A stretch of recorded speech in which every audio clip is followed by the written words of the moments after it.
The crowd stirred uneasily. A few voices rose in protest at the harsh treatment during what was meant to be a joyous festival. From his throne, SNWBC raised a hand. "Wait," the king commanded sternly. The authority in his voice made everyone pause. The guards halted, still gripping Adaeze tightly but not dragging her further. Prince Obinna looked up to his father in disbelief. The king's lined face was calm but displeased. "My son," the king said, addressing Obinna in front of everyone, "remember where we are. This is a day of celebration, not violence. Release the girl. We will handle this matter after the festival." Adaeze, breathing hard, felt the guards hesitate.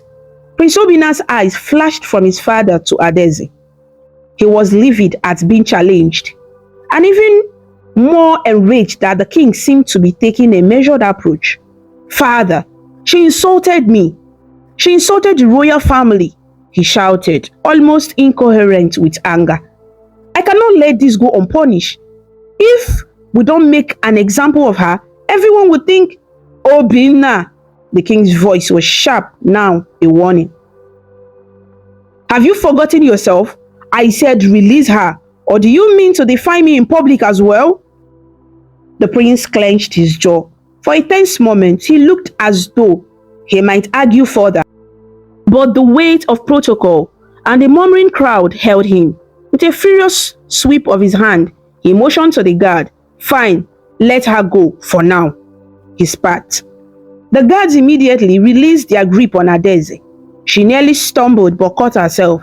Ikenna rushed to her side and pulled her back into the crowd, holding her tight as if to shield her from any sudden change of heart.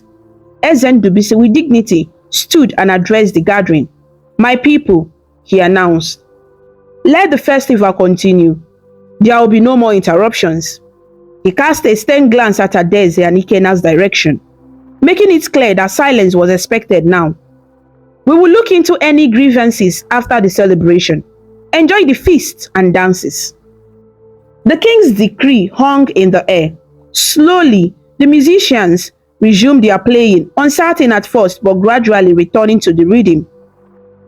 The crowd obediently clapped along, though the mood was now strained. People broke off into smaller groups, and some tried to pretend nothing had happened, while others whispered furiously among themselves. Adaeze's family gathered around her. Her father, who had been in the throng watching, finally pushed forward, his face ashen. "Adaeze, have you gone mad?" he whispered harshly, eyes wide with fear. "I warned you, did I not? Now you have put all of us in danger." Adaeze opened her mouth, words of justification on her tongue, but they didn't come out. In truth, she hadn't planned to cause a scene. The outrage had simply overflowed. Now reality set in and her stomach churned with dread at what might happen. "Papa, I am sorry," she managed in a small voice, looking down. "But I couldn't stay quiet. It was wrong."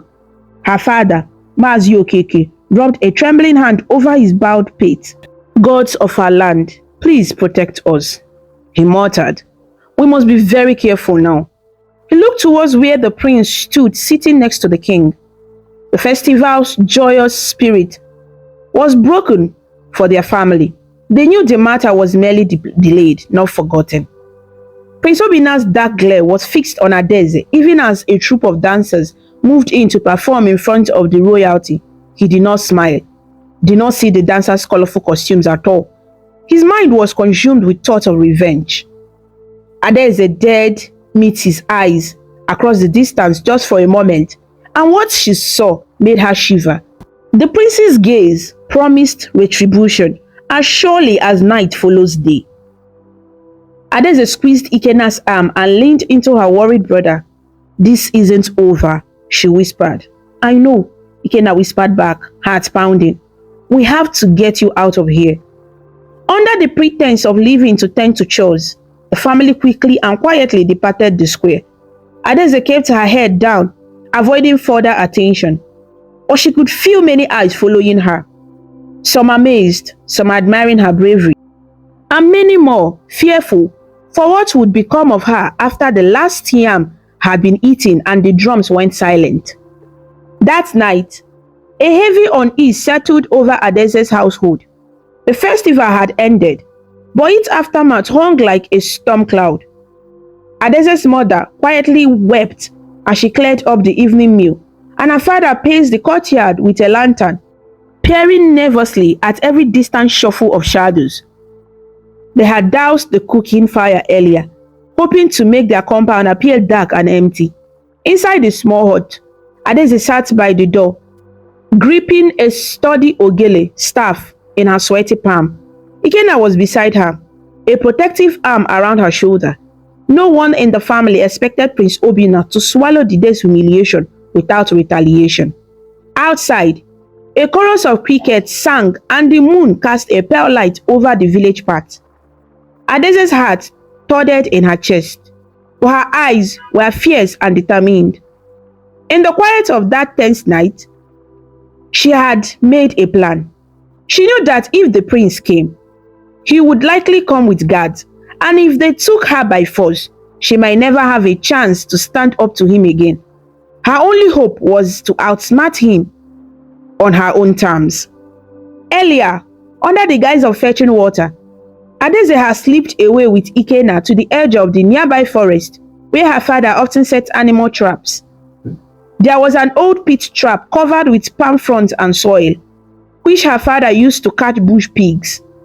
By moonlight, the siblings walked swiftly to reinforce it, digging just a little deeper and sharpening a few stakes at the bottom, not to kill, but enough to startle and hold a large catch. Adeze's arms ached as she hauled off excess dirt. Ikenna silently assisted despite his misgivings. He knew better than to try to dissuade her now. The fire in Adeze's eyes was the same their mother had whenever she was fiercely resolved. They camouflaged the pit with a fresh lattice of palm leaves and a thin layer of loose dirt. When it looked as undisturbed as the surrounding forest floor, Ikenna wiped his brow. "Ada, I hope we are doing the right thing," he whispered, anxiety heavy in his voice. Adeze squeezed his hand briefly. "Go home and keep Mama calm," she replied in a low voice. "I will handle this, just trust me." "No, I won't leave you here alone," Ikenna protested quietly. "If they come, at least let me face them with you." Adeze managed a small sad smile. "This is my fight, big brother. You have done enough by helping me with the trap.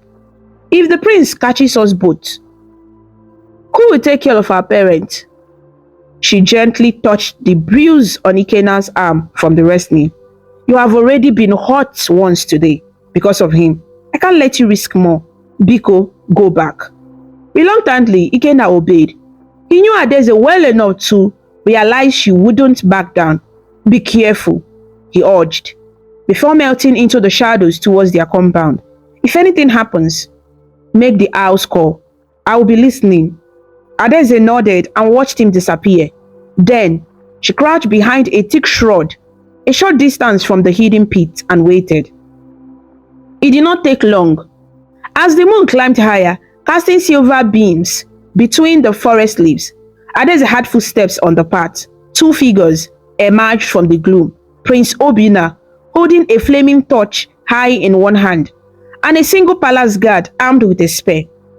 They were moving cautiously, trying to be quiet, but on a still night, the crunch of dry leaves under their feet was unmistakable.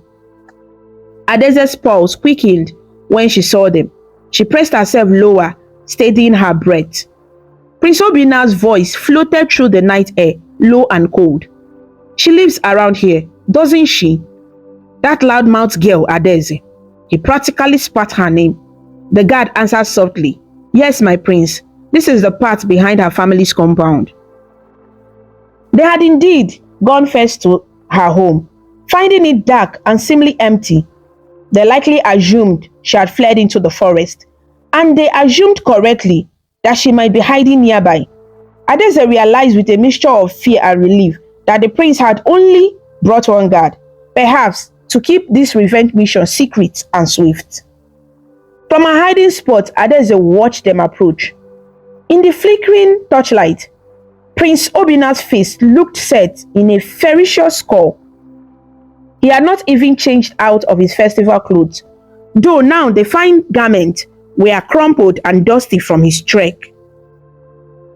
The guard looked around warily, evidently uneasy about hunting a girl in the dark forest at his prince's behest. Adeze's heart pounded. It was time. Summoning courage, she rose from her crouch and stepped onto the path, a stone's throw ahead of them. The flicker of the torch immediately illuminated her form. "Looking for me, my prince?"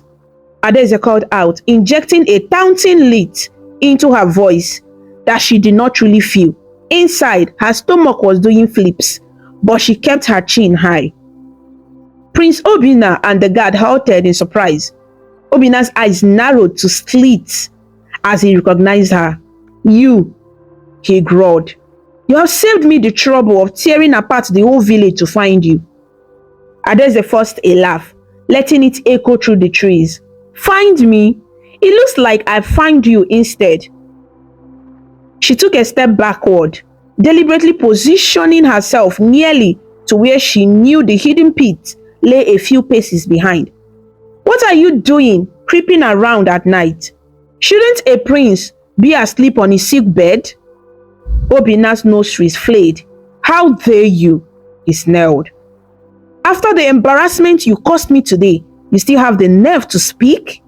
The guard shifted uneasily. "My prince, careful. She might have others nearby." He peered into the darkness around, but Adeze knew the majority of villagers wouldn't dare involve themselves. It was just her, and hopefully Ikena listening in the distance. Prince Obina sneered. "I don't care if she has the whole village. One girl cannot harm me." He tightened his grip on the torch and tossed it aside onto the ground, freeing his hands. The flame licked at some dry leaves, but it was still a small fire, casting jumping shadows.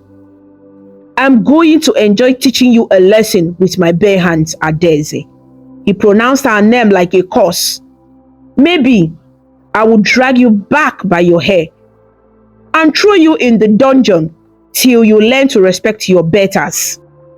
Adeze felt a flash of real fear at those words, but swallowed it down. She put on a brave face and gave a shot. "Respect? A true leader earns respect. He doesn't bully it out of people." She shot back. "You think throwing me in a cell will make anyone respect you? They will only hate you more." That hit a nerve. With an inarticulate yell, Prince Obina lunged forward. "Seize her!" He backed at the guard. The guard dashed toward Adeze, but this was exactly what she had anticipated. Adeze turned on her heel and sprinted into the thicker woods, deliberately leading them towards the trap site. She was swift, feet familiar with every root and stone on the path. The two men crashed after her, the guard in front and the prince close on his heels. As she neared the concealed pit, Adeze veered slightly off the path, skipping deftly over the innocuous-looking patch of ground that hid gaping danger beneath. In the dark, the guard did not see the change in the terrain. There was a sudden crack of snapping wood and a terrifying yell. The guard vanished as the earth opened beneath him. He had stepped directly onto the trap's weak covering. With a whoosh, he fell into the pit. His cry cut short by a thud and a splash of muddy water at the bottom. Prince Obina skidded to a halt just in time, teetering at the edge of the newly revealed hole. His guard had fallen onto the stakes with a glancing blow and landing in a pool of collected rainwater and leaves. Likely bruised and winded, but alive, the guard groaned from below. "My leg! Ah, my leg!" Obina barely spared him a glance. His eyes were wild, trying to track Adeze, who had disappeared into the shadows beyond the pit. Adeze circled quietly around behind a tree, waiting. The prince's chest heaved as he shouted, "Coward! Coward! Is this your plan? Traps in the dark? Adeze took a breath and stepped out from behind him, on the opposite side of the pit. Coward! You came stalking me at night. 2 against 1, and I am the coward, she exclaimed, throwing his words back with a bold laugh. Who is hiding behind guards now, my prince? Prince Obinna spun to face her voice, fury contorting his features. In his blind anger, he forgot caution.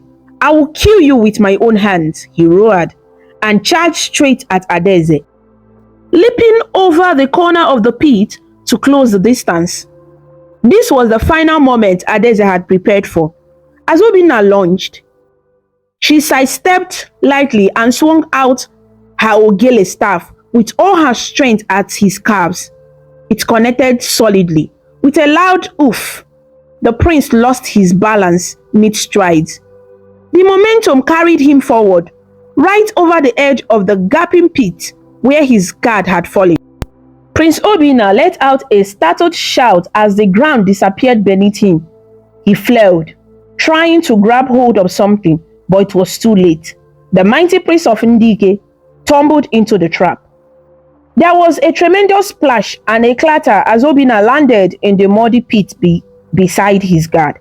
Adeze had intentionally not placed deadly spikes where she anticipated the prince would fall. She wanted him humiliated, not dead. But the drop alone was enough to knock the wind out of him. For a few seconds, there was silence below, except for the sloshing of water and sputtering coughs. Adeze approached carefully and peered over the rim of the pit, keeping a safe distance. The dim glow of the discarded torch cast some light into the hole. There was Prince Obinna, waist deep in filthy water, his splendid festival attire soaked and smeared with mud. He was on his hands and knees, gasping for breath, looking less like a fearsome royal and more like a drenched cat. The guard was beside him, clutching his own ankle in pain. Adeze couldn't help it. A tiny grin tugged at her lips. It was a sorry sight, truly. But after all the suffering he had caused others, seeing the prince wallowing in the mud felt like justice.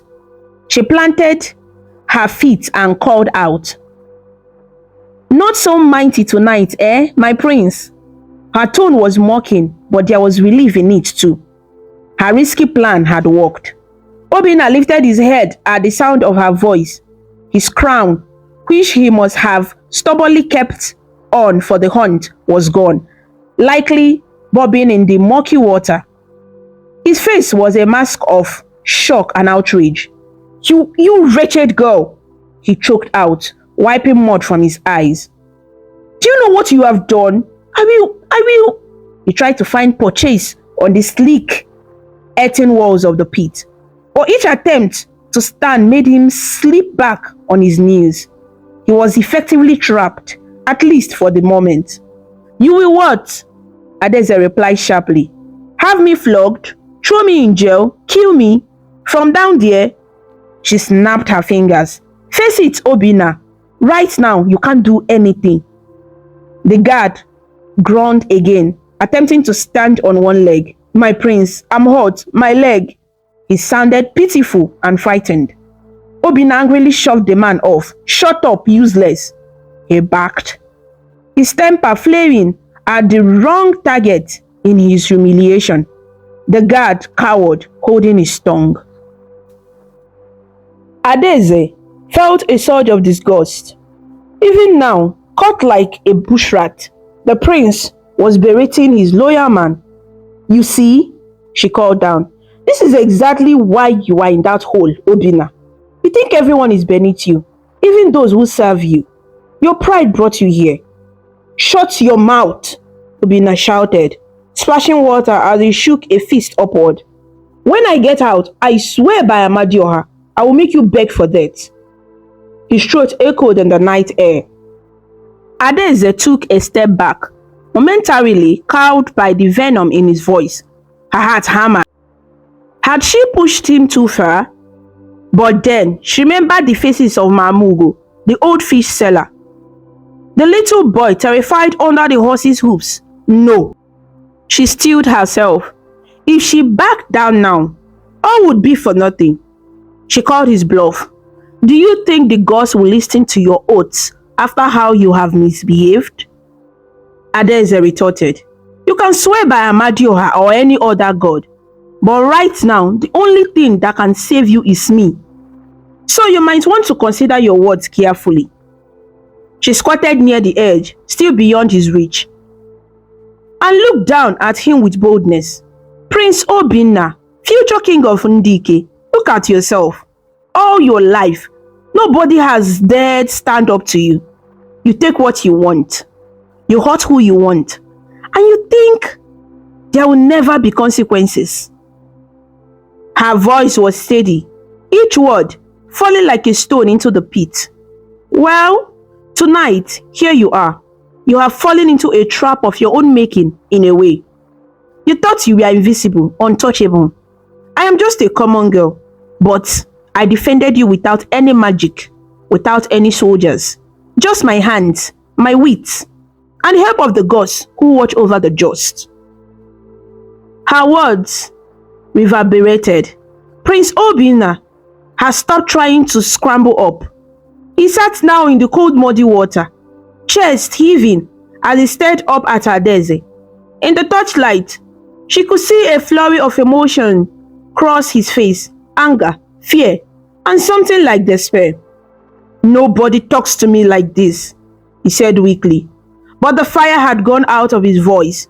It sounded more like a confused admission than a warning now. Adaeze softened her tone slightly. Maybe that's the problem, Obinna. No one talks to you truthfully, so you have never learned humility. She glanced at the guard, who was whimpering quietly. Can you climb? She asked him. The guard shook his head. My leg might be broken, my lady, he mourned. Adaeze winced in sympathy, despite herself. She hadn't intended to hurt the man so badly. Prince Obinna slumped against the earthen wall, breathing hard. Adaeze could see the fight slowly draining out of him as the reality set in. He was beaten by a girl at that, and utterly at her mercy. The night was still and quiet except for their labored breath and the distant hoot of an owl. After a long pause, the prince spoke, and this time his voice cracked, not with rage, but something almost like panic. What do you want? He asked. Is it money? Is that it? Your family will be rich. Just pull me out, and now I'll give you whatever you ask. Adaeze shook her head. This isn't about money, she replied. Do you think cowries can wash away the way you have treated people? No. I want you to change, Obinna. I want you to become a leader worth respecting, or at least to stop terrorizing the people you will one day rule. Obinna let out a bitter laugh, wincing as he shifted his weight. You think a single night in a mud pit will change who I am? Adaeze met his gaze. It might. If you are wise, it will. The elders say that when a deity grows too troublesome, you show it the wood it's carved from. Tonight, you have been shown you are not made of iron. You are just flesh and blood like the rest of us. You can feel pain. You can bleed. You can fall. She gave a small shrug. What you choose to do with that lesson is up to you. But know this. If you continue as you were, next time, it won't be me or a pit. It could be something far worse. The prideful eventually destroy themselves. Her words hung in the darkness. Prince Obinna was shivering now. The night air was cool, and his wet clothes clung to his skin. Adaeze could see his defiance ebbing as the discomfort and exhaustion set in. He lowered his head for a moment, breaking eye contact. When he spoke again, his voice was low and strangely childlike, devoid of its usual bluster. No one ever challenged me, not even my father. He let out a shuddering breath. They always told me I was destined to be great, that I had the right to demand respect. I Perhaps I took it too far. Adeze was quiet, surprised to hear this glimmer of reflection. Above, a breeze whispered through the tree branches, carrying the faint smell of rain and earth. Obina raised his head. His face was still smeared with mud, but in his eyes the anger had given way to something new, regret and pleading. "Get me out," he said hoarsely. "Please, Adeze." It was the first time she had ever heard him say please to anyone. Adeze felt a small swell of triumph at that word, but she kept her face neutral. "If I get you out, do you promise that neither I nor my family will face punishment? And not just that, you will stop tormenting the villagers. No more taking what isn't yours. No more insulting and beating for your amusement." Prince Obina hesitated only a second. I swear it, on my honor, on my life." There was desperation in his voice. "Just get me out of here." She believed him, at least. She believed that he meant it right now. Whether he would hold to it tomorrow or next week would be for the future to tell. But one thing was clear, he had been humbled. Adeze gave a short whistle, the call of a night owl, to signal Ikenna, hoping he was still nearby. Within a minute, her brother emerged from the darkness, carrying a long coil of rope from his shoulder. He had been hiding at a distance, listening and ready. Together, Adeze and Ikenna secured the rope to a sturdy tree trunk. Adeze tossed the free end down into the pit. "Tie this around your arms," she instructed the prince. Obina obeyed without a word. Fumbling with the rope around his chest, he helped secure the injured guard as well, looping the rope for them both. "Hold tight, we are pulling you up," Ikenna called. He and Adeze dug their feet in and heaved on the rope. The prince, to his credit, tried to scramble with his leg against the wall to assist despite the slipping mud. With much grunting and effort, and no shortage of mud smeared on Adeze's hand, they managed to haul the prince and his guard up out of the pit one after the other. Prince Obina collapsed on solid ground, breathing hard. The guard crawled away from the hole and lay on his back, groaning softly. Adeze and Ikenna were panting too, the exertion leaving them winded. For a long moment, none of them spoke. The prince sat there in the dirt and dead leaves, catching his breath. Adeze stood a couple of paces away, alert in case he tried any sudden move, the staff still in her grip. But Obina did not reach for a weapon or call out in anger. Instead, he slowly got to one knee, then the other, and then, astonishingly, he bowed his head deep towards Adeze. It was not quite a full kowtow, but from a prince, it was shocking enough. Adeze's eyes widened in disbelief as she realized he was showing her respect, maybe even gratitude.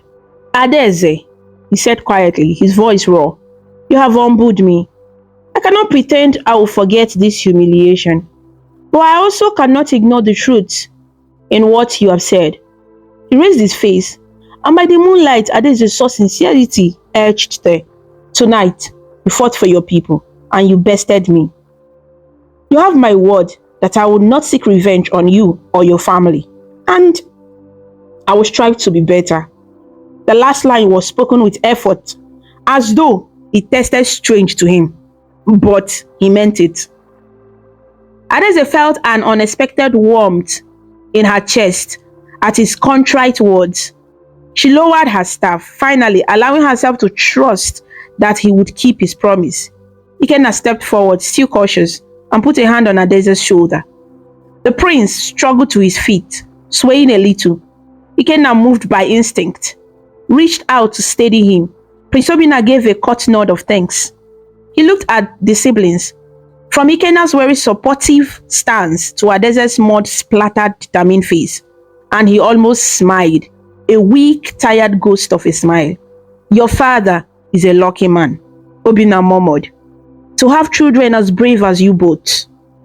Adeze exchanged a glance with Ikenna, who looked astonished as she felt to hear such a compliment from the prince's lips. Adeze cleared her throat. It was mostly my doing, she said. Not to brag, but to ensure blame fell on her alone. My brother only helped because I asked. Prince Obinna raised a hand gently. I'm not looking to blame anyone anymore. I gave my word. He sighed and looked around at the dark trees. We should leave this place. My guard needs attention. Ikenna moved to the injured guard, helping the limping man stand and leaning him against his shoulder. The guard was too frightened and pained to object. Adeze retrieved the prince's fallen torch, which had mercifully extinguished itself before causing a forest fire. She used a flint stone from her pocket to reignite it and handed it to Obinna. The prince accepted it with a quiet "Dalo, thank you." Another unprecedented word from him. Slowly, the odd quartet made their way out of the forest. A muddy, chastened prince lightened the way. A farm girl turned unlikely heroine by his side, and behind him Ikenna, half carrying the hobbling guard. They emerged onto the moonlit path near Adeze's compound. The village was silent. Only the distant barking of a dog indicated anyone still awake. At the entrance to Adeze's compound, Prince Obinna stopped. It would not do for them to be seen together like this, he knew. He turned to Adeze and Ikenna. His eyes, usually haughty and distant, were now level and acknowledging. Go home. Your family will be worried, he said softly. Rest easy. I will keep my promise. Adeze nodded. Good night, Prince Obinna. She hesitated, then added sincerely, May the gods guide you towards the right path. Obinna took that without offense. Good night, Adeze. He shifted his weight and glanced at the guard. And thank you for pulling me out. The words were quiet, nearly swallowed by the chirping of crickets, but Adeze heard them clearly and felt their import. Without another word, Prince Obinna turned and, supporting his injured guard on the opposite side, he limped off into the darkness towards the palace. A solitary torch flickering in the night. Adeze and Ikenna watched them go.